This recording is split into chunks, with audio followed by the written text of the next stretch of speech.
Bonjour à toutes, bonjour à tous, bonjour à tout le monde. Bienvenue dans le podcast Un monde sans enfants. Cet épisode est intitulé Surpopulation ou sous-population. Et moi, à l'origine, je ne voulais pas parler de surpopulation. Mon sujet me semblait clair. À mesure qu'un pays se développe et s'enrichit, il fait de moins en moins d'enfants, et puis sa population vieillit, et ensuite elle diminue, et puis parfois ce pays risque de disparaître. C'est ça qui m'intéresse, cette trajectoire d'extinction. Mais à chaque fois que j'en parle à quelqu'un, on me répond « et la surpopulation ». Alors il faut bien, à minima, que je justifie de ne pas en parler de surpopulation. Bref, que j'en parle.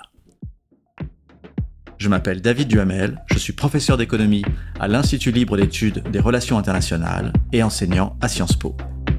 Bienvenue dans mon podcast Un monde sans enfants. Cette question de la surpopulation et de la peur qu'elle contient toujours prend deux formes différentes. Une première forme climatique et une seconde identitaire. La première est assez simple. On est 8 milliards sur Terre depuis le 15 novembre 2022. Et cela va monter encore jusqu'à 10, peut-être 11. C'est l'ONU qui le dit. 10 milliards, ce n'est pas trop en soi, mais la planète n'arrive déjà pas à soutenir 8 milliards. Le problème n'est pas le nombre seul, mais le nombre combiné au mode de vie. Plus le terrien moyen surconsomme, et plus il y a de terrien, plus gros est le problème. C'est donc une objection environnementale. La seconde dit autre chose. Elle dit « Le problème n'est pas le nombre en soi, mais le fait que les 2 ou 3 milliards de personnes qui vont arriver sur Terre d'ici 2100 vont ultra majoritairement arriver dans des pays pauvres, le plus souvent africains, créant des vagues de migration sans cesse plus fortes que nos sociétés riches ne peuvent accueillir ou ne veulent pas accueillir. » C'est une objection identitaire. On va commencer par la première. L'idée que cette croissance est intenable en soi. La population mondiale passe la barre des 8 milliards d'habitants. 8 milliards sur une planète qui n'en peut plus de nous. Une planète qui n'a pas les ressources naturelles suffisantes pour alimenter notre développement. La crise environnementale est titanesque et l'ONU prédit la venue de plus de 2 milliards de personnes de plus d'ici 2100. 10 milliards 400 millions en 2100, c'est leur dernière projection. C'est impossible, ça va jamais tenir. Et puis il y a un sentiment d'accélération vertigineuse. En moins 10 000, il n'y avait que 4 millions de personnes sur Terre. 30 000 habitants juste pour la France en moins 10 000. C'est un peu comme si la commune de Charenton-le-Pont, en Val-de-Marne, prenait tout le territoire français. Il y avait 200 millions d'habitants en l'an 0, à peu près la population du Nigeria aujourd'hui, et 1 milliard en 1800. Entre moins 10 000 et 1800, la population mondiale double tous les 1800 ans. Puis on passe à 2 milliards en 1928, 3 en 1960, 4 en 75, 5 en 87, 6 en 99, 7 en 2011, 8 en 2022, et cela continue. Dit comme ça, il y a vraiment de quoi s'inquiéter. Ne va-t-on pas dans le mur ? En 2022, par exemple, on compte 140 millions de naissances et 80 millions de morts. Chaque année, on rajoute 60 millions de personnes. Mais en fait, cet accroissement ralentit. On était au sommet en 68, avec une population mondiale qui doublait tous les 34 ans. Et aujourd'hui, le rythme d'accroissement de la population mondiale, c'est un doublement tous les 70 ans. Alors je dois dire un mot sur ce que c'est que ces prévisions de population, ces projections. Projections difficiles, plus on va loin dans le futur, plus elles sont incertaines forcément. 2 organes font office d'autorité. D'abord l'ONU, qui nous dit que le plus probable, c'est une population de 10 milliards et demi, 10 milliards 400 millions, et une population en stagnation à la fin du siècle. L'autre organisme sérieux, c'est l'IHME, Institute for Health Metrics and Evaluation, fondé par Bill et Melinda Gates. Et l'IHME, pas facile à dire, a une vision moins alarmiste que l'ONU. Selon eux, la population atteindra son sommet en 2064, en gros après-demain, avec 9,7 milliards de personnes, puis déclinera pour arriver à 8,8 en 2100 et continuer à décliner. La raison pour laquelle l'IHME a des chiffres plus bas est qu'il ne partage pas l'optimisme de l'ONU en matière de fertilité. Il pense que la fertilité si basse que l'on voit dans les pays riches et émergents est là pour durer, qu'elle ne remontera pas. Je suis tout à fait d'accord avec eux et j'y reviendrai. Donc oui, le XXe siècle a connu une augmentation rapide de la population mondiale. De 1,6 à 6 milliards, on a fait x4 en 100 ans. Mais le XXIe siècle ralentit. On va passer de 6 à 9,6 si on en croit l'IHME. Et donc on va faire fois 1,5. C'est pas du tout la même chose. Un autre chiffre m'a frappé qui illustre un petit peu ce ralentissement. En 68, 127 pays avaient une fertilité de 5 enfants par femme ou plus. 127. En 2000, plus que 39. Et en 2022, 8. On ralentit. Alors, surpopulation ou sous-population? Est-ce qu'on a trop de monde ou pas assez? En fait, les deux à la fois. Une partie de la planète va voir sa population exploser pendant que l'autre va se vider.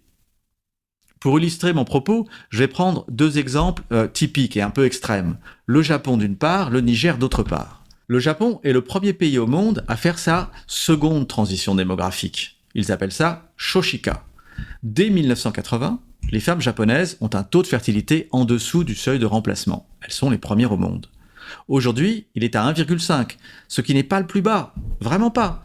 Mais comme ça fait 40 ans qu'ils y sont, le Japon est le pays le plus vieux du monde. L'âge médian, en 2022, est de 49 ans. Âge médian de 49 ans, cela signifie que la moitié de la population a plus de 49 ans et la moitié moins de 49 ans. On verra ça dans l'épisode consacré au Japon. À titre de comparaison, l'âge médian en France est de 42 ans et demi. On est donc un peu plus jeune.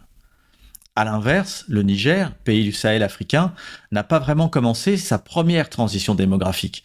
Enfin, ils ont un peu commencé parce qu'ils meurent moins vite, mais ils continuent à faire énormément d'enfants par femme, 7 en moyenne. Du coup, le Niger est le pays le plus jeune du monde. L'âge médian y est de 15 ans. 15 ans, la moitié de la population a moins de 15 ans. Vous imaginez gouverner un pays où il n'y a que des gosses? Le Japon est riche, éduqué et vieux. Le Niger est pauvre, majoritairement analphabète et très jeune. C'est d'ailleurs pour ça qu'il est majoritairement analphabète. Il y a aujourd'hui 126 millions de Japonais et 25 millions de Nigériens. Autrement dit, un Nigérien pour 5 Japonais. À la fin du siècle, il y aura 3 Nigériens pour 1 Japonais.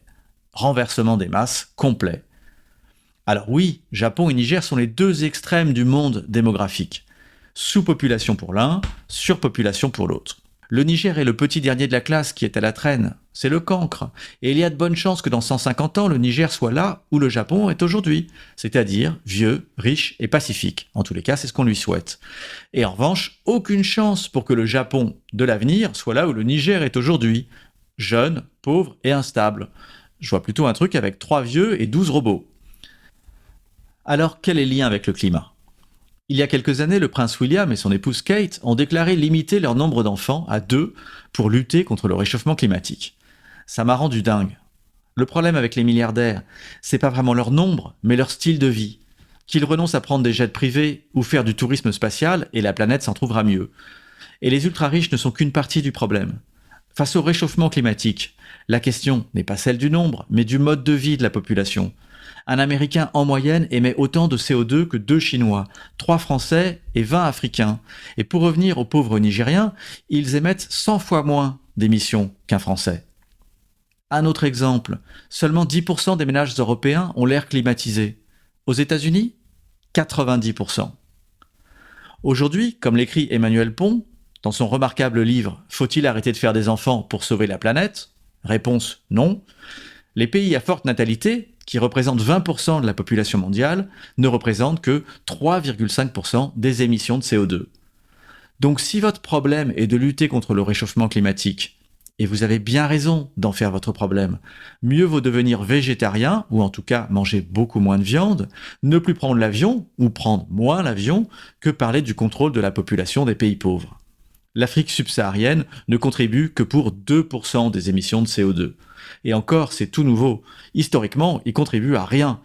Toute cette pollution accumulée au fil des décennies et des siècles, elle vient principalement d'Europe et des États-Unis. En revanche, les Africains du Sub-Sahara ne sont pas les derniers pour en souffrir. Donc, il me semble plus utile de conseiller à Bernard Arnault de ne plus prendre son jet privé pour aller de Londres Est à Londres Ouest, même si Londres c'est grand, d'accord, que de faire des discours paternalisants aux pays du Sahel. Et là, j'en viens à la seconde façon de parler de surpopulation. Ceux qui disent que l'accroissement de la population à venir sera essentiellement dans des pays super pauvres et souvent instables, particulièrement en Afrique, et que cela va créer d'immenses problèmes de migration, climatique, économique, politique. Cette question prend parfois un ton nauséabond, plus ou moins ouvertement raciste, mais on ne gagne rien à l'éluder. Je la traiterai donc lors de l'épisode consacré à l'immigration. Ici, je veux juste rappeler que la peur de la surpopulation, c'est toujours la peur de la surpopulation des autres. Personne n'a peur de la surpopulation française. Quels autres? Les étrangers et les pauvres. Et ça, il n'y a vraiment rien de nouveau. Au tournant du XXe siècle, l'Europe était déjà obsédée par le péril jaune. Au Royaume-Uni, la fertilité plus importante des pauvres inquiétait. Churchill, tant ce héros, Churchill, a dit « La multiplication des faibles d'esprit est un danger pour la race ». Il visait les pauvres. Forcément, faible d'esprit et pauvre, dans son esprit, c'était la même chose. Tout au long du XXe siècle, il y a eu des politiques souvent violentes du contrôle des naissances des pauvres et des ethnies minoritaires. Et aujourd'hui, ça continue en Chine, par exemple, contre la population ouïghour. Donc, rien de nouveau. Cependant, en France et en Hongrie, il y a cette peur de perdre une identité ou une pureté culturelle. Et cette peur, elle prend la forme d'une théorie, la théorie du grand remplacement. Mais sans aller aussi loin, on remarque dans les médias l'ubiquité du mot vague pour parler des flux migratoires. Et derrière le mot vague, on pense jamais à la vaguelette méditerranéenne, mais bien au tsunami qui va nous submerger. Pour l'instant, admettons que le mot surpopulation fasse peur.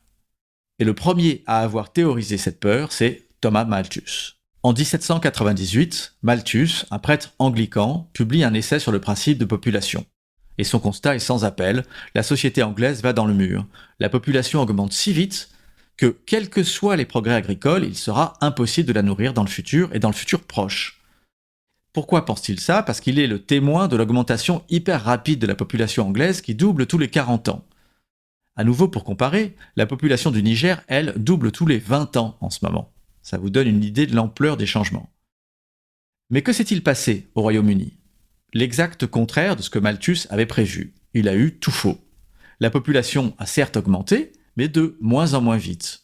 Et d'autre part, le Royaume-Uni n'a eu aucun problème à nourrir sa population, les rendements agricoles ayant augmenté énormément. Donc Malthus a eu tout faux. Personne ne s'est trompé plus que Malthus ces 220 dernières années. Pourtant, comme toute la planète se développe, tous les pays du monde empruntent la trajectoire ouverte par les Britanniques, certains juste après eux, comme nous, les Français, mais d'autres commencent à peine à le faire, comme le Niger, si bien que la population globale a explosé, fois 8 en 2 siècles, et va continuer à grandir. Alors pourquoi je vous parle d'un monde sans enfants si la population augmente? Parce que les mêmes pays qui ont commencé la transition démographique il y a 2 siècles entament maintenant une seconde transition. Ils font de moins en moins d'enfants. Et ils continuent de dessiner une trajectoire de développement. Il me semble que cette trajectoire de développement, tous les pays du monde l'empruntent petit à petit. Certains même sont passés devant le Royaume-Uni ou la France, comme le Japon ou la Corée du Sud, et d'autres débutent à peine, le Niger par exemple. Autrement dit, ce qui arrive aujourd'hui au Japon, à l'Allemagne et à tant d'autres pays va sans doute arriver à tous les pays du monde. Et non, la planète ne sera pas surpeuplée. Aujourd'hui, il y a 8 milliards de terriens et largement de quoi les nourrir. Attention, il peut y avoir assez pour nourrir tous les terriens et, dans le même temps, de gros problèmes de malnutrition. Mais ce sont des problèmes qui sont là pour des raisons politiques, pas par manque de nourriture sur la planète. Par exemple, l'invasion ukrainienne par la Russie a eu des conséquences alimentaires terribles, pour l'Afrique principalement. À la fin du siècle, en 2100, il y aura près de 10 milliards d'habitants et aucune raison de croire qu'ils ne mangeront pas à leur faim. Cette augmentation de la population mondiale est automatique, sauf pandémie atroce ou guerre atomique mondiale. Mais dès aujourd'hui, le nombre d'enfants n'augmente plus. On fait autant d'enfants sur la planète aujourd'hui qu'il y a 20 ans. Il y a plus de mères pour les faire, mais elles font chacune moins d'enfants, donc au final, on a le même chiffre d'enfants. Nous avons atteint le sommet de la production d'enfants, le peak child en anglais. Cela dit, la population africaine atteindra sans doute 4 milliards à la fin du siècle, contre 1 au début, ce qui ne sera pas sans poser des problèmes. Mais l'Afrique a tout le 21e siècle pour faire sa transition. Pendant ce temps, le reste de la planète va se vider. Je parlerai de l'Afrique dans un épisode intitulé « L'exception africaine, point d'interrogation ». Très important, le point d'interrogation. Voilà, c'est la fin de cet épisode. Je vous remercie de m'avoir écouté et je vous propose de me suivre dans cette passionnante histoire d'un monde sans enfants. Abonnez-vous, likez, partagez, mettez les étoiles, c'est toujours super, ça aide, et on se retrouve très vite. Et si ça vous a pas plu, partagez-le quand même, mais avec des gens que vous n'aimez pas.